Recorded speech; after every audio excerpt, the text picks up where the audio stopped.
மக்கள் மனதிலே ஒரு நீங்கா இடம் பிடிக்கக்கூடிய ஜாதகம். இப்போ இவருக்கு எப்படி இருக்க போகிறது, இவருடைய ஆட்சி இவருக்கு எதிர்ப்புகளே இல்லாமல் இருக்குமா அப்படின்னா, எதற்கும் அஞ்சாத நெஞ்சுரம் இவருக்கு இருக்கும். உங்களுக்கு தெரியும் கரூர் சம்பவம், அது மிகப்பெரிய பதற்றத்தை கொடுத்தது. ஆனால் அதே சம்பவமே மக்கள் மத்தியிலே அவருக்கு மிகப்பெரிய எழுச்சியை கொடுத்தது. கடந்த பல வருடங்களாகவே, ஒரு 10 ஆண்டுகளாகவே ஒரு அரசியலை பற்றி தெரிந்து கொள்ள விஜய் அவர்கள் முயற்சித்திருக்கிறார் அப்படின்னு அர்த்தம்.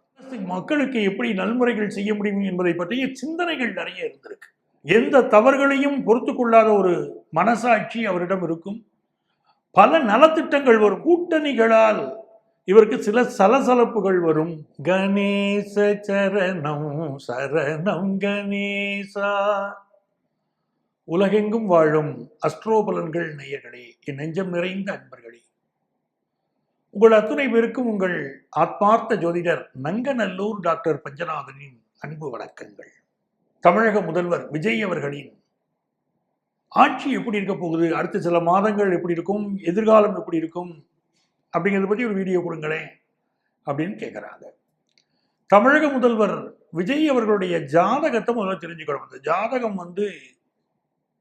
நல்ல ராஜ யோகம் உடைய ஜாதகம். முதல்ல ஒரு ஜாதகத்தை எடுத்துக்கும் போது அதில் என்னென்ன யோகங்கள் இருக்கு அப்படின்னு பார்ப்போம். சில ஜாதகங்கள்ல குரு பகவான் லக்னத்தில் இருப்பார், இவர் ரொம்ப நல்லவருங்க அப்படின்னு சொல்றோம். அப்படி ஒவ்வொருத்தருக்கும் ஒவ்வொரு விதமான யோகம். சிலருக்கு பார்த்தீங்கன்னா தர்ம கர்மாதிபதி யோகம் மிகப்பெரிய வளர்ச்சியை கொடுக்கும். அப்படி விஜய் அவர்களுடைய ஜாதகத்துல என்ன இருக்கு அப்படின்னா, நீச்சபங்க ராஜ யோகம் இருக்கு. இதுதான் ஒரு பெரிய வளர்ச்சியை கொடுக்கக்கூடிய யோகமாக அவருடைய ஜாதகத்தில் இருக்கு. அவருடைய லக்னம் கடக லக்னம், ராசியும் கடக ராசி. அவருக்கு எப்படி ஒரு அமைப்பு இருக்குன்னா, அந்த லக்னத்துல செவ்வாய் பகவான் உட்கார்ந்துட்டார். பொதுவாகவே இந்த கடக லக்னத்தில் ஒருத்தர் பிறக்கிறாங்க வச்சுக்கிட்டுங்களேன், சிம்ம லக்னத்தில் பிறக்கிறாங்க, இல்லை கடக ராசி சிம்ம ராசி, இவர்களையும் தான் நம்முடைய ஆளக்கூடிய திறன் வாய்ந்தவர்களாக இருப்பார்கள். தமிழகத்தை ஆளக்கூடியவர்கள் ஆண்டவர்கள் பல பேரை பார்த்தீங்கன்னாலும் அப்படி அவங்க ஜாதகங்கள்ல கடகம் சிம்மம் தொடர்பு ஏற்பட்டு. விஜய் அவர்களுடைய ஜாதகத்துல செவ்வாய் பகவான் ராசியில உட்கார்ந்துருக்காரு. செவ்வாய் பகவான் கடகத்துல உட்கார்றாருன்னா அது பேர் நீசம்னு பேர். அவர் கடக ராசி கடக லக்னமாக இருப்பதனால் அது எப்படி ஆயிடுது, நீச்ச பங்க ராஜ யோகமாக ஆகிவிட்டது. அப்படி ஒரு அற்புதமான அமைப்பு இருக்கு. அவருக்கு நீச்சம் பட்டு பிறகு நீச்சம் பங்கமாகும். ஒரு முயற்சி செய்கிற போது, ஒரு அரசியல் அவர் வருகிறார் அப்படின்னு சொல்லுகிற போது, உங்களுக்கு தெரியும் கரூர் சம்பவம், அது மிகப்பெரிய பதற்றத்தை கொடுத்தது. ஆனால் அதே சம்பவமே மக்கள் மத்தியிலே அவருக்கு மிகப்பெரிய எழுச்சியை கொடுத்தது இல்லையா? எது நீசம் என்று நினைக்கிறோமோ, எது பாதிப்பை கொடுக்குமோ, அதுவே மிகப்பெரிய வெற்றியை கொடுக்கும் என்பதற்கு இந்த ஜாதகம் நீச்சபங்க ராஜயோகத்தை புரிந்து கொள்வதற்கு விஜய் அவர்களுடைய ஜாதகம் மிக அற்புதமான ஜாதகம். அவருடைய ஜாதகத்தை போடி நீங்க பாத்தீங்கன்னா, அவர் அரசியலுக்கு இப்ப வந்துட்டாரு நீங்க எடுக்கக்கூடாது. 10ஆம் இடத்திற்குரிய செவ்வாய் ராசியில் உட்கார்ந்திருக்கிறார். கடந்த பல வருடங்களாகவே, ஒரு 10 ஆண்டுகளாகவே ஒரு அரசியலை பற்றி தெரிந்து கொள்ள விஜய் அவர்கள் முயற்சித்திருக்கிறார் அப்படின்னு அர்த்தம். அரசியலுடைய நெளிவு சுழிவுகள், எப்படி ஒரு அரசாங்கம் நடத்துவது, மக்களுக்கு எப்படி நல்முறைகள் செய்ய முடியும் என்பதை பற்றிய சிந்தனைகள் நிறைய இருந்திருக்கு. ஆகவேதான் 10ஆம் இடத்திற்குரிய செவ்வாய் ராசியில இருந்து அந்த நீச்சபங்க ராஜயோகமாக இருக்கக்கூடிய இந்த காலகட்டத்தில், குரு பகவான் கடகத்தை பார்த்து நெருங்கி வரக்கூடிய காலகட்டத்திலே அவர் தமிழக முதல்வராக ஆட்சி பொறுப்பு ஏற்றிருக்கிறார். இவருடைய ராசிக்கு நீங்க பாத்தீங்கன்னா 11ஆம் இடத்துல சுக்கிரனும் கேதுவும் கூடியிருக்காங்க. 5ஆம் இடத்துல ராகு பகவான் இருக்கிறார். இதுதான் திரைத்துறையிலே அவருக்கு மிகப்பெரிய ஒரு பிரபலத்தை கொண்டு வந்து கொடுத்தது. ஒரு மிகப்பெரிய ஸ்டாராக, மிகப்பெரிய மேல்நிலைக்கு அவர் இருந்தார் அப்படிங்கிறதுக்கு காரணமே இந்த கிரகநிலைகள் தான்.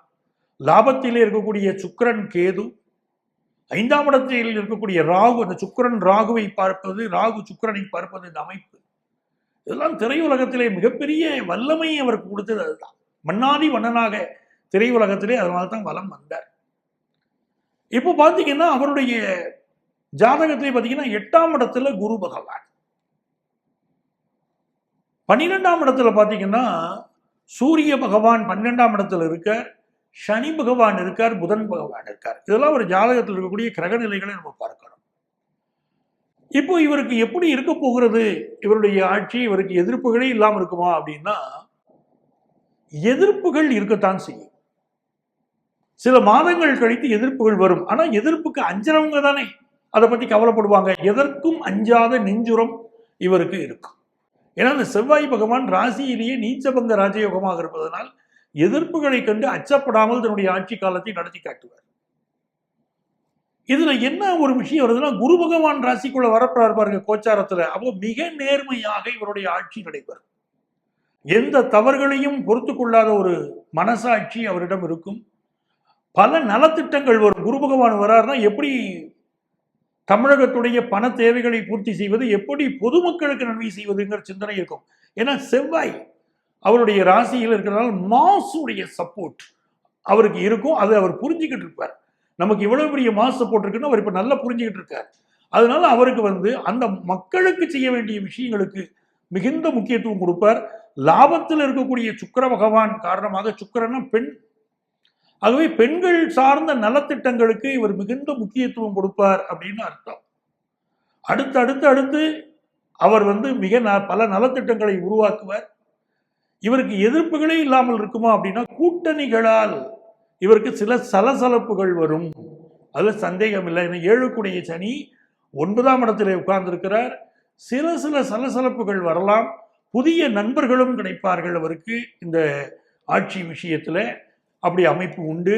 அதே நேரத்தில் என்ன இவருக்கு எதிராக யார் வருவார்கள், வல்லமையோடு யார் இருக்க போகிறார்கள், இவருக்கு போட்டியாக யார் இருக்க போகிறார்கள் அப்படின்னா, இவர் ஜாதகத்துக்கு போட்டியை கொடுக்கக்கூடிய ஜாதகம் எதுன்னு பார்த்தீங்கன்னா, திமுகவுடைய தலைவராக இருக்கக்கூடிய உதயநிதி அவர்களுடைய ஜாதகம். திமுகவுடைய சட்டசபை எதிர்கட்சி தலைவராக இருக்கக்கூடிய உதயநிதி அவர்களுடைய ஜாதகம். அது ரிஷபராசி மிருகசீரிட நட்சத்திரம். ஆகவே அந்த ஜாதகமும் நல்ல வலிமையான ஒரு ஜாதகம். இன்னொரு புறம் பார்த்தீர்களானால், இதே கடகத்தை சேர்ந்த அண்ணாமலை அவர்களுடைய ஜாதகம் மீண்டும் எழுச்சி பெற்று அண்ணாமலை வருவார். அண்ணாமலை இப்ப இல்லையே சார் இங்க தமிழக அரசியலே என்று சொன்னால், அண்ணாமலையுடைய பார்வை தமிழக அரசியலின் மீது படும். அண்ணாமலை பல நல்ல திட்டங்களை ஆதரிப்பார். அண்ணாமலையாக இருக்கட்டும், உதயநிதி அவர்களாக இருக்கட்டும், அரசுடைய பல நல்ல திட்டங்களை அவர்கள் தடுக்க மாட்டார்கள். அதே நேரத்திலே தவறுகளை சுட்டி காட்டுவதில் தயங்கவும் மாட்டார்கள். அந்த அமைப்பு அது இருக்கும். இந்த இடிப்பாறை இல்லாத ஏமாறா மன்னன் சொன்னாங்க பாருங்க. ஒரு அரசு நல்ல நடப்பதற்கு இப்படி தவறுகள் நடந்தால் சுட்டி காட்டுவதற்கு ஆள் வேணுங்கிறாங்க பாருங்க. அப்படி ஒரு எதிர்கட்சியாக இருக்கக்கூடியவர்கள் தவறுகளை சுட்டி காட்டுகிற போது விஜய் அவர்கள் மிகச்சிறப்பாக அதை எடுத்துக்கொண்டு அந்த காரியங்களை மிகச்சிறப்பாக நகர்த்தி கொண்டு செல்வார்.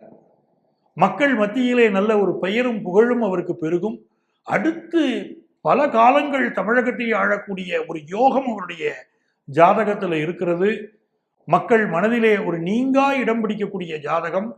அவர் விரும்பும் வரை தமிழக முதல்வராக தொடர்வதற்கு மக்கள் அனுமதி அளிக்கக்கூடிய வண்ணத்திலே அவருடைய ஜாதகம் இருக்கிறது.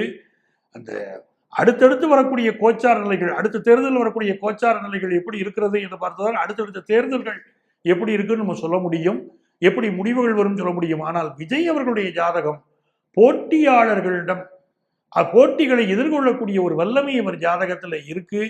அந்த செவ்வாயுடைய அமைப்பு நீச்சபங்க ராஜயோகம், மிகப்பெரிய ராஜ யோகத்தை அவருக்கு தொடர்ந்து வழங்கி கொண்டிருக்கக்கூடிய அமைப்பு இருக்கும். அதுவும் குரு பகவான் இப்பொழுது வரும்போது அவருக்கு ஒரு பெரிய செல்வாக்கு, மக்களுடைய தேவையை பூர்த்தி செல்லக்கூடிய ஒரு தன்மைகள் இது எல்லாமே இருக்கும். ஆனாலும் ஒரு பக்கம் உதயநிதி அவர்களுடைய ஜாதகமும் இன்னொரு பக்கம் அண்ணாமலை அவர்களின் ஜாதகத்தையும் பார்க்கிற போது இவருக்கு போட்டியானவர்களும் இந்த காலகட்டத்தில் இருப்பார்கள் என்று தெரிகிறது. விஜய்க்கு ஒரு நல்ல அரசியல் எதிர்காலம், மக்களுடைய ஆதரவு தொடர்ந்து பெருகும் என்பது அவருடைய ஜாதகத்திலிருந்து நமக்கு தெரிகிறது.